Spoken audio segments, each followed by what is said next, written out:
Okay, so we are really excited. So this is our second, well, we've been doing speeches in SE Village for like 4 years, but this is our second year as the official DEF CON track for the human track, so it's really exciting. We got some really great stuff planned for you. Our first speaker is Tomohisa Ishikawa. He's from Japan, and I know Tomo personally because he actually came and took our course, and it was really interesting to see the cultural difference in social engineering. That's the very topic of his speech, is this cultural differences become a barrier for social engineering. Tomo has got over 7 years of experience in penetration testing and IR and secure programming over in Japan, and he's currently studying for his Ph.D. So if you would, join me in welcoming Tomo Ishikawa.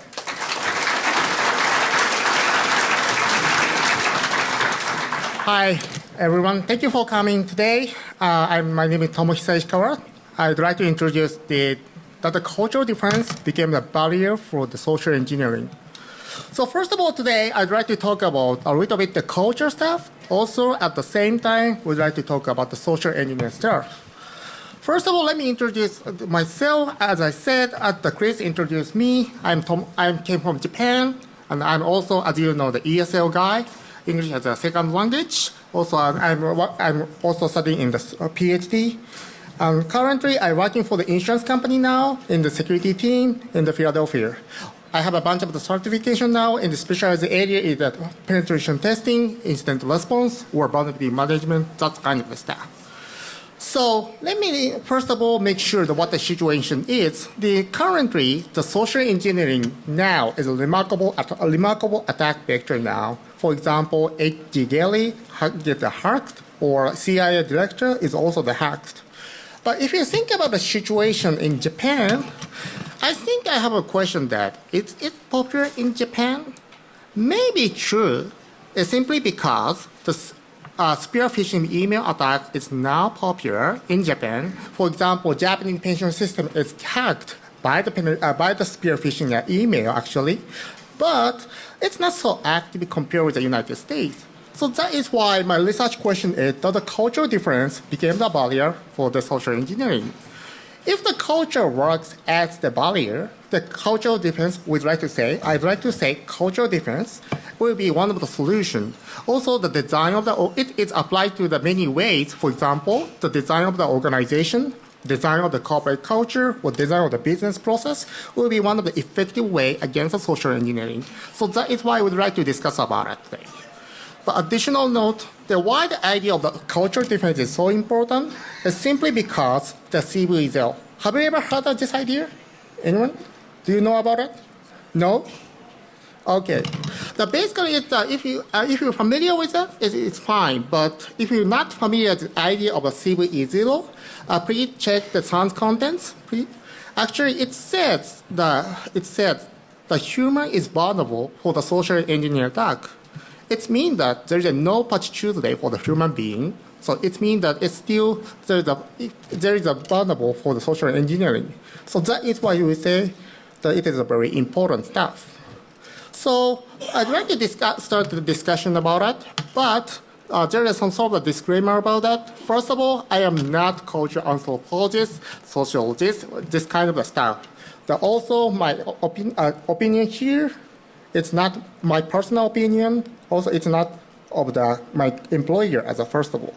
And also, we focus on that today about the difference between the United States and Japan. Because actually, I'm grown up in Japan, and currently I work for the United States. So that is why today I focus on this issue. Also, maybe biased because I'm 20 years experience in Japanese cultures, maybe professional about it, but only 8 experience in the United States culture as a beginner or intermediate. So that is why maybe I'm biased. Also, it's not conclusion. Rather, we'd like to start a discussion about the cultural difference and the social engineering relationship. So I welcome the constructive criticism, also opinion, comment, any stuff I welcome about it. Also, I do not want to discuss about the advantage or disadvantage stuff of each culture. I would like to respect both cultures as first of all. Also, I love the United States culture, but I don't want to discuss about the advantage or disadvantage, which is good or which is not. But we only discuss a defensive workability of the social engineering attack. Also, I welcome any question, any comments. I welcome that, but please speak slowly and simply. Because I'm not native speaker. Sometimes I cannot understand that. So please, simple. So let's start the discussion about, first of all, what the culture or cultural differences is. Maybe one of the cultures shock for me is the size. If you came to here, everything is big, actually. I feel like kind of the Alice in the Wonderland. Everything is big. Cup is big. Food is big. Everything is big. That's one maybe cultural difference. Actually, I go to the B side Las Vegas. It's awesome contents. But actually, I got the T-shirt a lot of that. Usually, I wear the L size T-shirt now in Japan. But here, I wear this S size now. It's maybe the cultural difference. But also maybe the cultural difference in the punctuality. If you look at here, in the Japanese country, if we delay the 3 minutes, they notified about it. It's very punctual. If there's more than 10 minutes delay, the people, train company give a certificate about the delay. Maybe the punctuality is different. On the contrary, in the Pennsylvania or Philadelphia, the bus delay every day, every minute.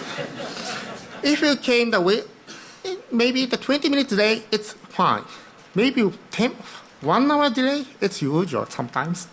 So that is why there is a difference of the punctuality, maybe. Or some Pokemon Go index. Actually, when I go to the New York City Central Park, many people walking around, watching smartphone and see the Pokemon Go. It's same as in Japan. Actually, maybe they're the same in the culture. But also, if you want to be curious about the Japanese culture and the United States cultural differences, I definitely recommend this YouTube. And this guy explains how the culture is different. It's a little bit over-exaggerated, but I love that one. If you're curious about that, please check out the contents. But again, what the culture or cultural difference is, let's ask the Wikipedia. The Wikipedia basically said there's a lot of the definition or available. There's a lot of the definition is available, but Wikipedia point out one definition, which is called by the EB tier, that complex whole which include knowledge, belief, arts, moral, blah blah blah something. But it means that everything created by human being. But anyway, we'd like to focus on some sort of the custom and also habit in the business scene. We'd like to focus on this issue. Also, I'd like to a little bit introduce about some cultural difference study. A lot of the sociologists or a lot of the anthropologists have research about the cultural differences. I don't want to mention all stuff, but I'd like to pick up one of the famous study, which is the Hofstede cultural dimension theory. He had a comprehensive analysis for the IBM employee because IBM is a very giant company and also everywhere. So that is why also IBM shared IBM value, but still there is a difference between the IBM employee in Japan and IBM employee in the United States. So that is why Hofstede focused on that study about it, and they find out six dimensions to characterize the culture, actually. Actually, he has a lot of the comprehensive analysis about the questionnaire. Also, at the same time, they have a statistical analysis. Today, I'd like to focus on the United States and Japan, but if you're curious about the data set, please access to the URL. You can see any data or any country data, if you like. But today, I'd like to a little bit focus on some sort of the data in the host period in between the United States and Japan. If you look at here, there is a sixth dimension is defined by Hofstede theory. Basically, it sets a power distance index or individualism or masculinity or uncertainty avoidance index or long-term orientation or indulgence versus restraint, for example. If that value is so different, it means that there is a lot of a difference between the culture. If the value is same, it means that culturally it's close. They find out. There is the data here. and there is a Japan value or the United States value. If you see some sort of the difference here, there is a three main difference here. We'd like to a little bit focus on this stuff. First of all, major difference here between the United States and Japan is that Japan country is a long-term oriented. On the contrary, United States is focused on short-time oriented. I think that it is true. Actually, one of the good culture for me in the United States, the decision-making process is very, very quick compared with Japan. The reason why that situation has happened is because United States focus on the short-term benefit and then they decide it. So that is why I think the United States culture decision-making is very quick now. But on the contrary, Japanese people consider a long-term effect. So that is why if you decide something, consider of course the short term, but at the same time, consider the long-term impact. So that is why they have a lot of the consideration or a lot of the discussion here, and then maybe the discussion is maybe delayed. Also, another index about the differences is that Japanese people don't like the uncertainty. Then they hate uncertainty. So this is one of the reasons why the Japanese people don't like the investment, because there is an uncertainty here. But I think United people accept the risk. I think it's a good culture, but Japanese people don't like it. So if I say my boss, for example, if my boss said, "Can you do that?" I will say yes when I'm sure, more than 90% sure. It's my culture.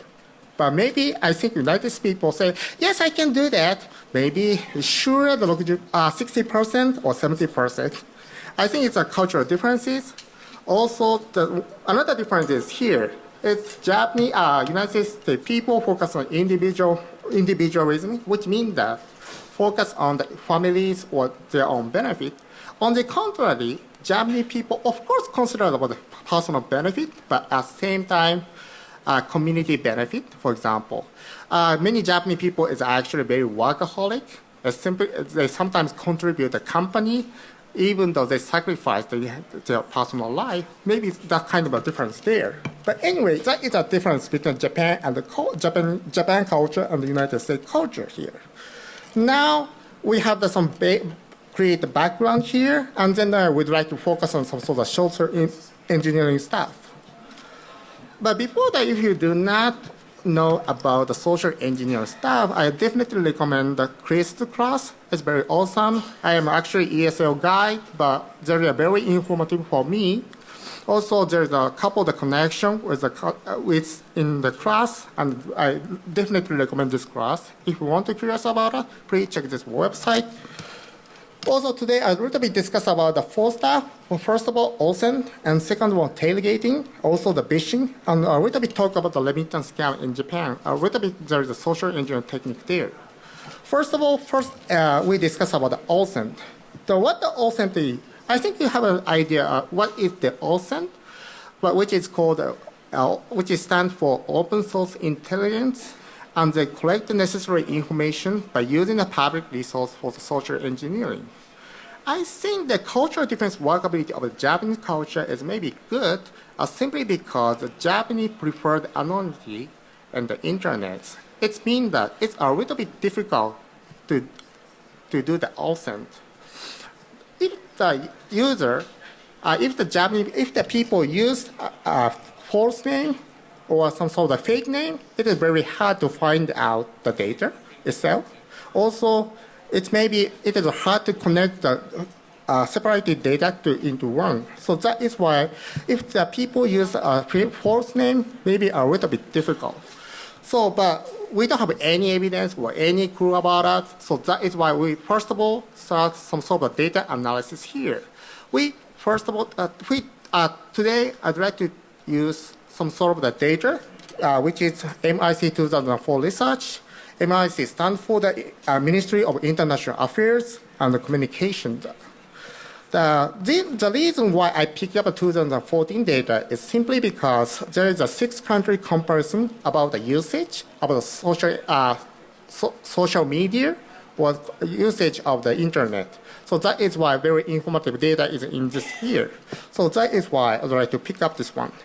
sorry, a little bit small for you guys, but first data from this report, it says whether or not people use the false name or people prefer to use a real name.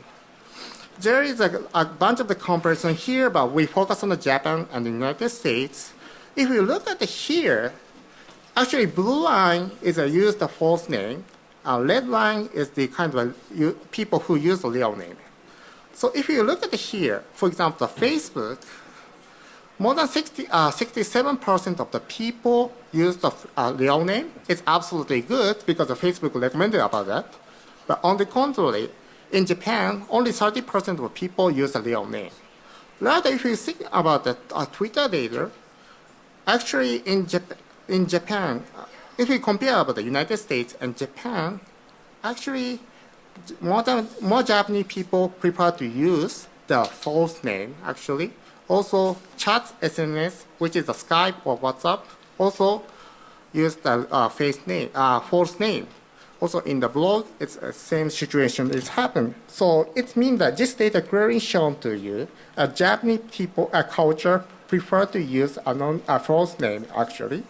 On the contrary, United States people prefer to use the real name from the data. Also, MIC in 2004 research data shown another example. As a conclusion, 66% of Japanese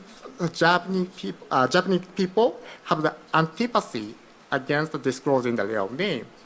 If you look at here, blue is a strong antipathy against disclosing the real name, and red is the moderate antipathy against disclosing the real name. If you look at here, if you added the two bars here, 66% of the people have the strong antipathy against disclosing the real name. On the contrary, if you look at the United States people, 35% people only have the antipathy. It's very unique culture in Japan, simply because if you look at here, it's a total. A total means it's the average of the 6 countries. In this research, there is Japan, United States, United Kingdom, France, and South Korea, and Singapore is included. If you look at the average here, actually in the average, maybe 38%, but if compare with them, the Japanese people don't like to open the real name. So that is why a little bit this Japanese culture a little bit don't like to open the disclose the data, and then it means that a little bit difficult for the audience. Also, this data has shown to you that approximately 60% of Japanese people and United States people feel the risk to be identified, even though they use the real false name. So risk recognition is the same, but still there is some sort of the differences. So that is why maybe the authent, if in terms of the authent, a little bit hard to do it. Of course, even though user use the false name, it is possible to find out some sort of a data or link the data by using some sort of a technique, but a little bit some sort of the hard. Let's go to the next issue, which is the tailgating issue. So what the tailgating is, basically tailgating means the breaking the physical access control by using some pretexting. For example, pretend to be the FedEx guy or a pest control guy, or pretending to be the freshman or work from home guy or employee in the different location. I think that also it's the culture difference is workable in the Japanese culture is simply because the Japanese culture is detective environment. I'd like to show a couple of examples here, but basically office layout and the working style, work culture, maybe will be the detective environment. So if you look at here, if you look at the office layout here in the United States, it is a cubicle. Usually like kind of cubicle is very popular environment here. But on the contrary, if you look at Japan, there is a flat desk that we recognize what the colleague do it, we see that every colleague. So this is kind of a office kind of environment. The reason why why does it work for the defense is simply because we easy to identify the stranger or attackers. Because this is a flat desk and we see what's going on in that environment, so we can easily, maybe we can easily identify the stranger or attacker compared with a cubicle, I think. Also, we can know that some sort of usual behavior or baseline of the colleagues or other vendors. So if the post office guy walking around in the office, it's not usual, maybe it's detectable. Also, if you look at if the post office guy walking around in the office, and then if you see some sort of a document, it's absolutely strange in this environment. So that is why I think it will be this kind of the environment or some sort of office design will be workable for the social engineer detection. And I would like to a little bit mention about the working style culture, but before that, a little bit look at what the working style difference between the United States and Japan. First of all, in the working style in the United States, work from home is, I think, very popular, but on the contrary, Japan is not. Also, in second perspective, employment mobility, I think United States there is a high mobility in here. Many people join the company frequently. Many people leave frequently, especially in the security field. Since I think now there is a negative unemployment now, I think. So that is why I think there is a high mobility in the company. On the contrary, in Japan, Japanese companies do not like the first of all middle career recruiting as a first level. Also, instead, one company more than 10 years. It's this kind of a tendency there. Also, if you look at the kind of the stuff about the new graduate job hunting, of course, in the United States, people apply to the job, right? Actually, if you see the job description and then examine the contents and then they apply it. But if it's not usual in Japan, actually, especially for the new graduate person, it's not job hunting, or it's not applied to the job, it's applied to the company, actually. Actually, the company usually don't open the job description, or new graduate cannot apply to that specific position. Usually apply to the general position, that's all. So that is why not apply to the job, apply to the company, actually. Also, usually new graduate university end of the March, and then they join the company in the April 1st, and then there is many people is coming to the same office. As I said that, since in Japan we apply the company, usually, of course, many variety of people apply to the job. For example, I am working in the IT security consulting firm or IT consulting firm now, but I have a background of the computer science major. But at the same time, for example, if you see that my colleagues, actually their background is economics or management, philosophy, or English literature, or linguistic guy, apply the IT consulting firm, and it's my colleague. So that is why usually Japanese company doesn't care about what is learned in the university, just apply the company that. And then in the April 1st, they come to the office, and we start having the kind of a ceremony here. This is a very typical ceremony in Japan in April 1st, company welcome ceremony. This data is the Toyota's one. This is the Japan All Nippon Airways. It's very famous airline company in Japan. But in April, we have a kind of the ceremony.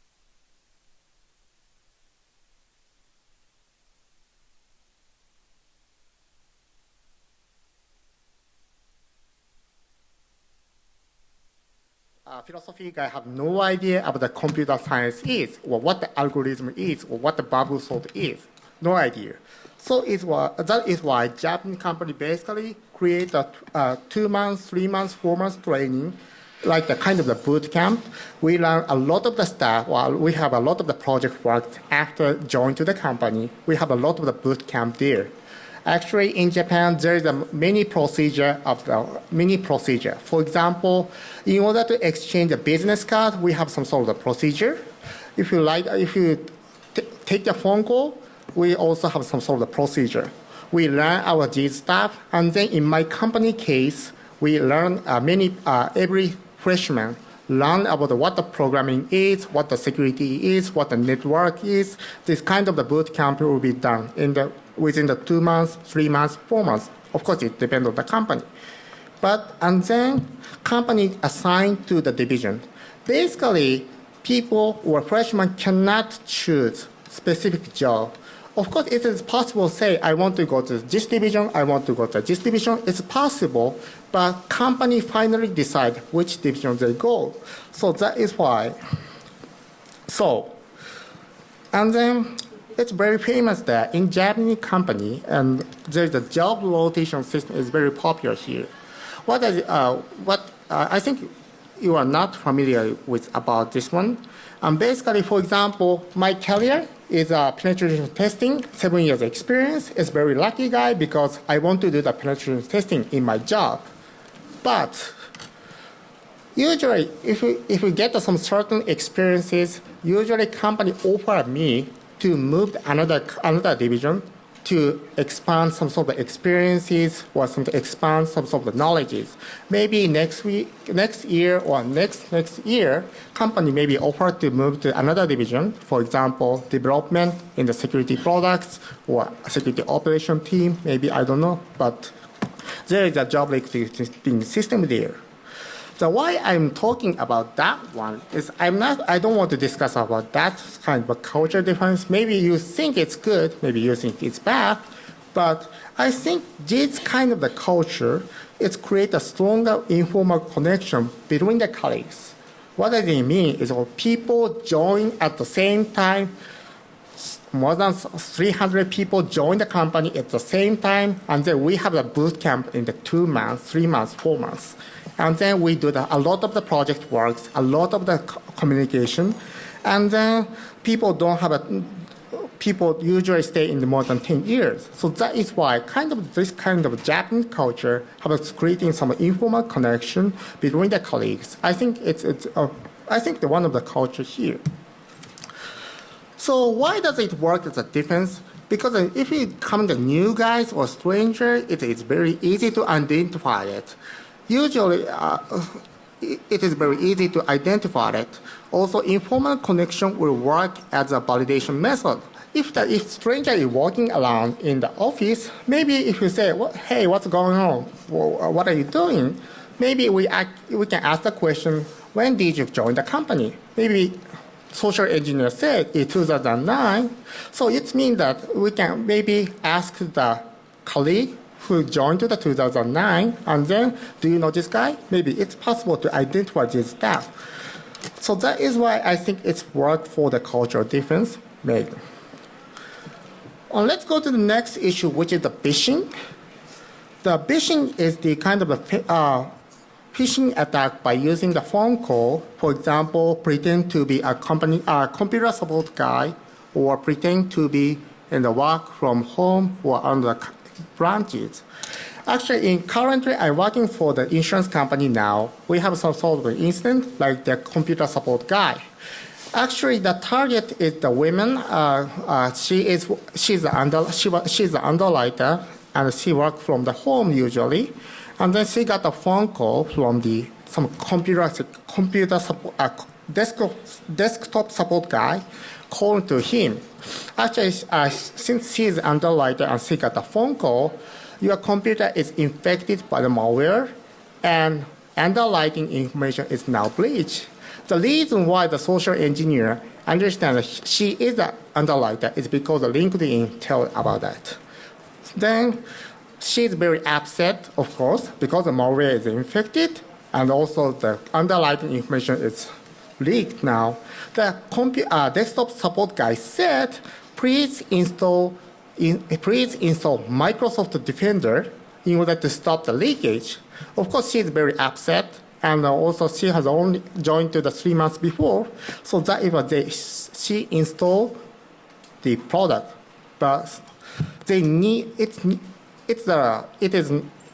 not free version. It's the professional version. She have to pay for it. But computer guy says, desktop guy says, usually company provide the license, but since it's the emergency, please input your credit card and apply the expense later. And then she actually do it. And then after that, she feel comfortable, and then she give the expense application to her manager. Actually, we can stop. That manager is very clever. She recognized it is the kind of a social engineer attack. They report me, and we stop about that. But that kind of a situation is currently happening. Phishing is very popular incident now. So in terms of the cultural difference workability in the Japanese culture, I think a little bit works from the work style and decision-making process. So let me look at it one by one. The working style. As I said before, the work from home is not popular in Japan. In terms of that, it's a little bit difficult to make the pretexting. Also, outsourcing is not popular also in Japan.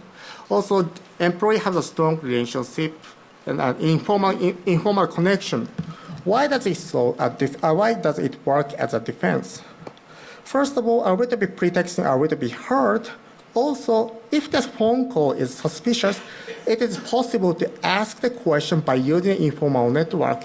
Actually, in Japanese companies, sometimes it works simply because someone got the phone call, and then if you look at suspicious, just texting, I got some sort of suspicious phone call. Is it authorized one or it's a phishing one? It is possible to do that. So that is why informal connection maybe work as a validation function about that.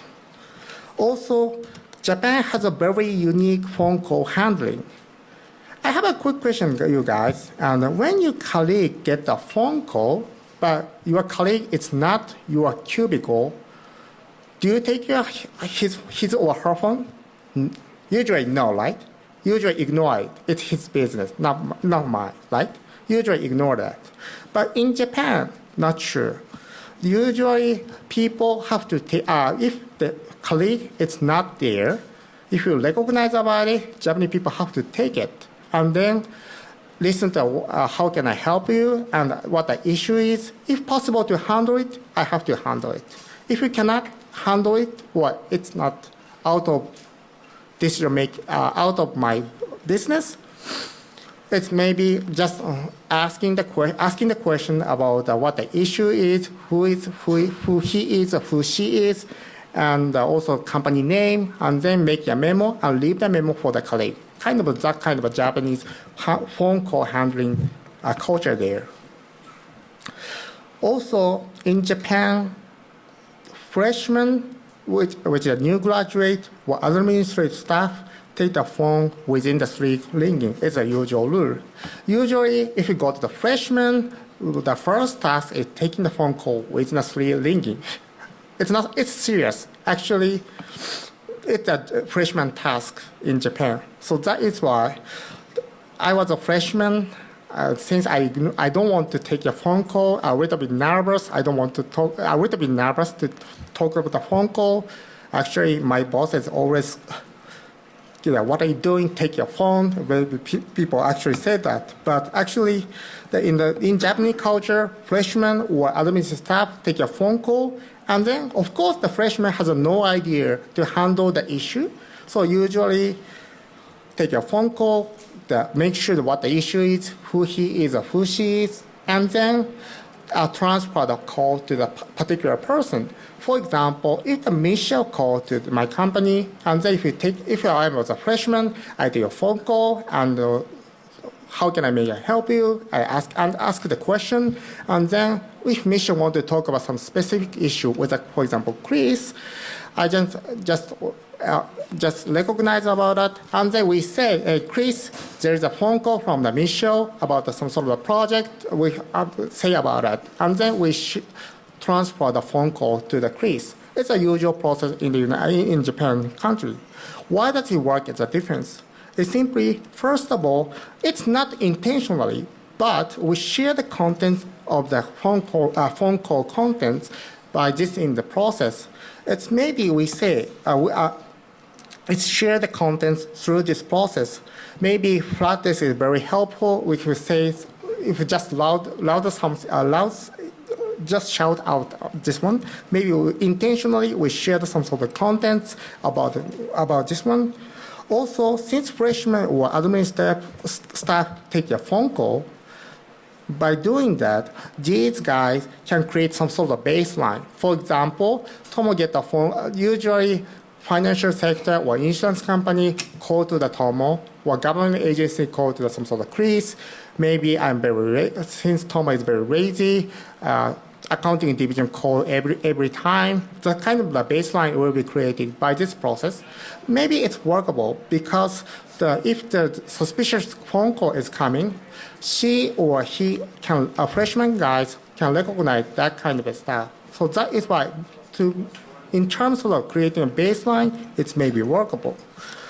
Also, in terms of business email compromise issue, actually the decision-making process will be helpful to stop the social engineering stuff. I think in the United States, if the boss says yes, it's done, right? But in Japan prefer to create some sort of consensus. We sometimes talk about the other guy or many division. A little bit sometimes I don't want to do that, but it's kind of a Japanese culture. Why that is so helpful in terms of the social engineering stuff is simply since in the Japanese culture, if we do some sort of settlement, we have to talk about a lot of the people. For example, in my case, if we approve of something, first of all, I talk with the leader, and then I talk to the manager, and then sometimes we talk about some sort of the accounting division, maybe. So we have to share that kind of idea in the various stakeholders. It may be workable because the various validation function by this process, and especially for the financial settlement, since we have to talk about the many people, even though the manager is stupid or goofy, but other people can detect that kind of social engineering attack or settlement issue. So that is why we say it will be helpful. Lastly, I will be talking about a remittance scam issue. I give a couple of examples of Japanese business cultures and the workability against the social engineering. It's maybe you have the objection, it's fine, but however, I think a little bit Japanese culture may be helpful stop the social engineering or detection. However, it does not necessarily mean a Japanese culture and the people are tolerant for the social engineering. Actually, a scam for the everyday people are a very serious problem in Japan. Actually, now we see a bunch of the social engineering technique now. I will be share some sort of scenario in the Japan scam. Actually, it's one of the example. Actually, it's the real one is more complicated, but a little bit simplify about it. If we try to target everyday people here, the recent technique is like this. First of all, attacker is there. It's pretend as a police officer A. He gives the phone call to victims. Recently, we arrested the scam groups. They have the list of the future attacks, and the name list include your name. They also committed the cloning of the credit card, and your credit card had the possibility of abusing. We investigated in this case with the FSA, Financial Service Agency, and the FSA staff will contact you. Just calling that. This is the first step. And then maybe a couple of hours later or next day, FSA guy called these victims. He said he got the phone. I think he got the phone call from the police officer A. We investigate the malicious usage of your credit card. Please tell me last 4 digits and expired date of your credit card. Also, in that time, he strongly said, don't tell about whole credit card number, because it's very important information. Don't mention about that. Just mention about the last 4 digits. Like kind of the care about the security. So that is why it's kind of it looks like a very good guy. But and then please tell me about the last 4 digits and expiry code. We will match with our database whether or not it is abused or not. Then maybe some sort of typing noises or some sort of take your time, and then if it's a guy said it is abused.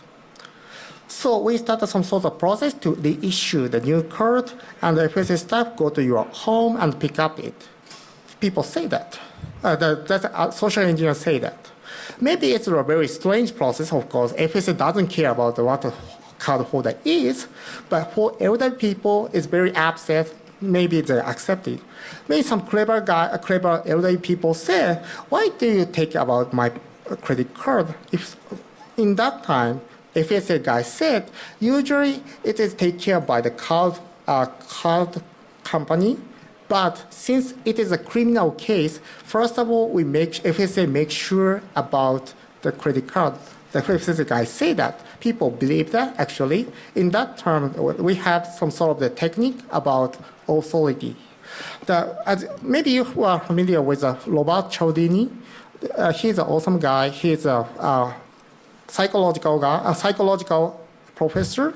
They actually defined the 6 principles to persuade the people. If you're very curious about that, please check the book called Influence, I think in English. He said about the authority is one of the way to persuade the person. Actually, this guy said the police police officer or FSA staff, and they try to persuade it.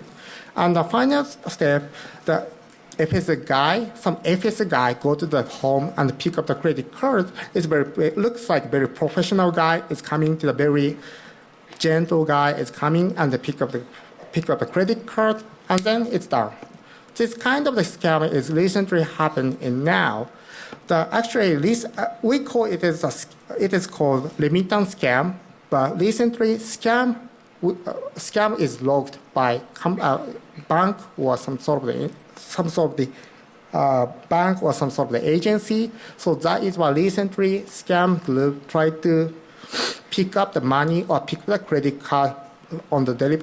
They go to the office and pick up the card or pick the money, actually.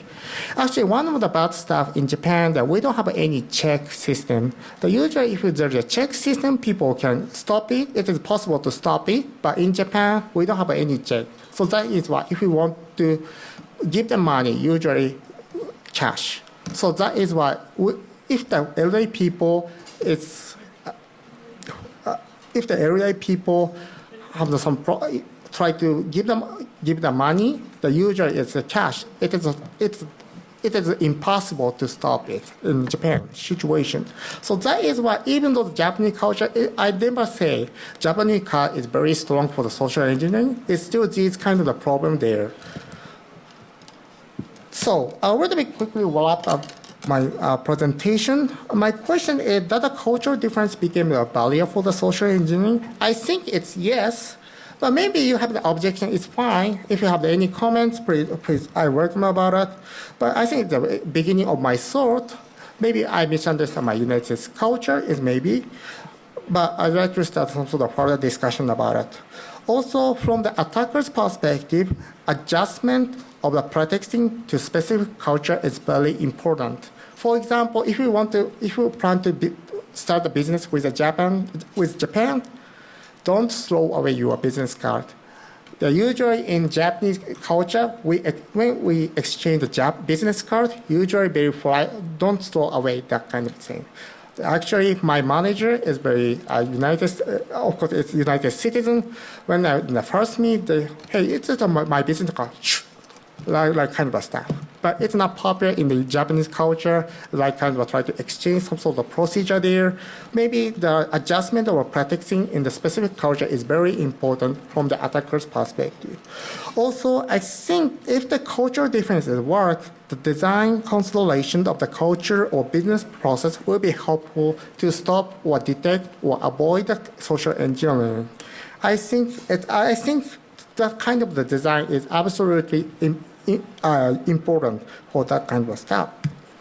Thank you for my presentation. It's at the end of my presentation. If you have any question, please feel free to contact me. There's a contact information there. If you have any question, any objection, any comment, question, please let me know about it. Thank you for the listening.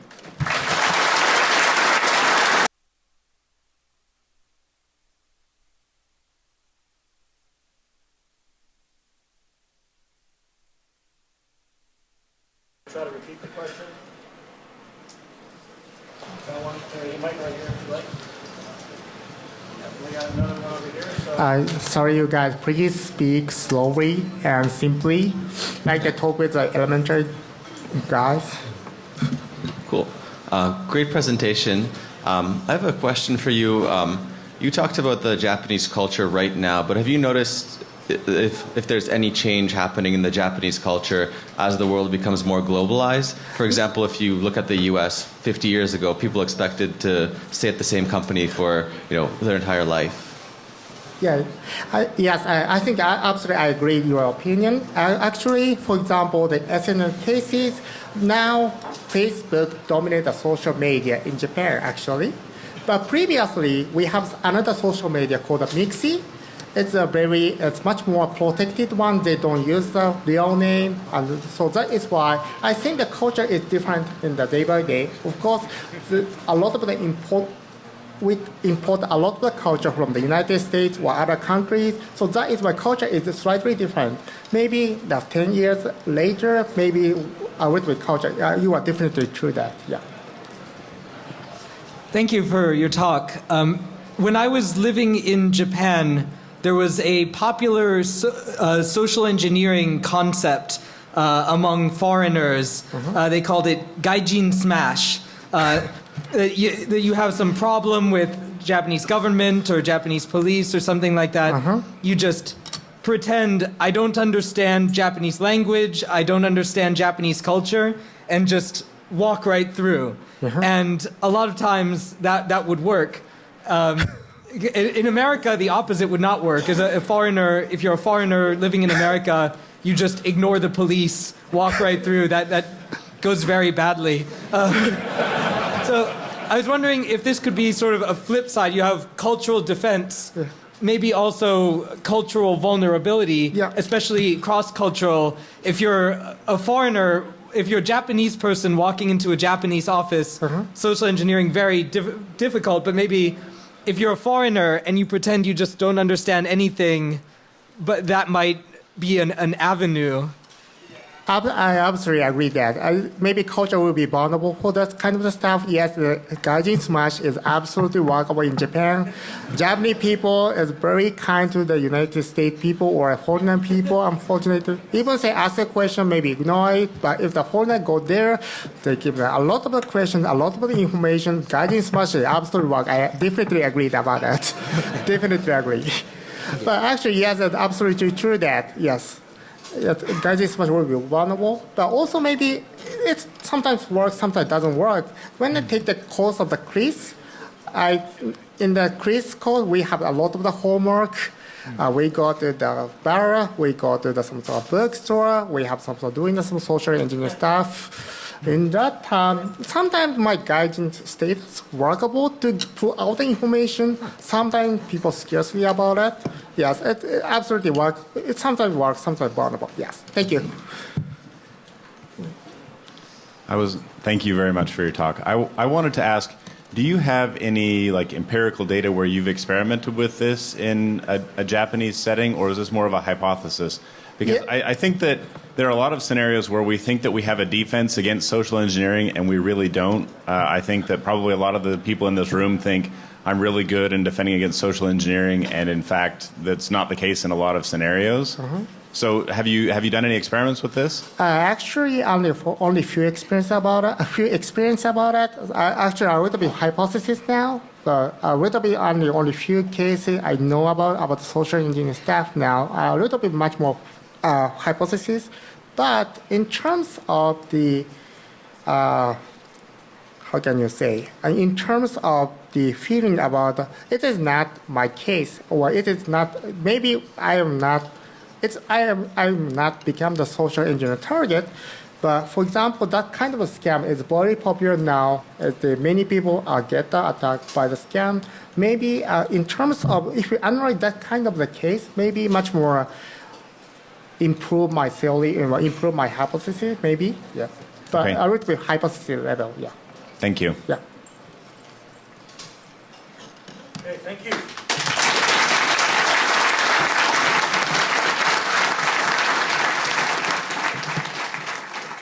Thank you.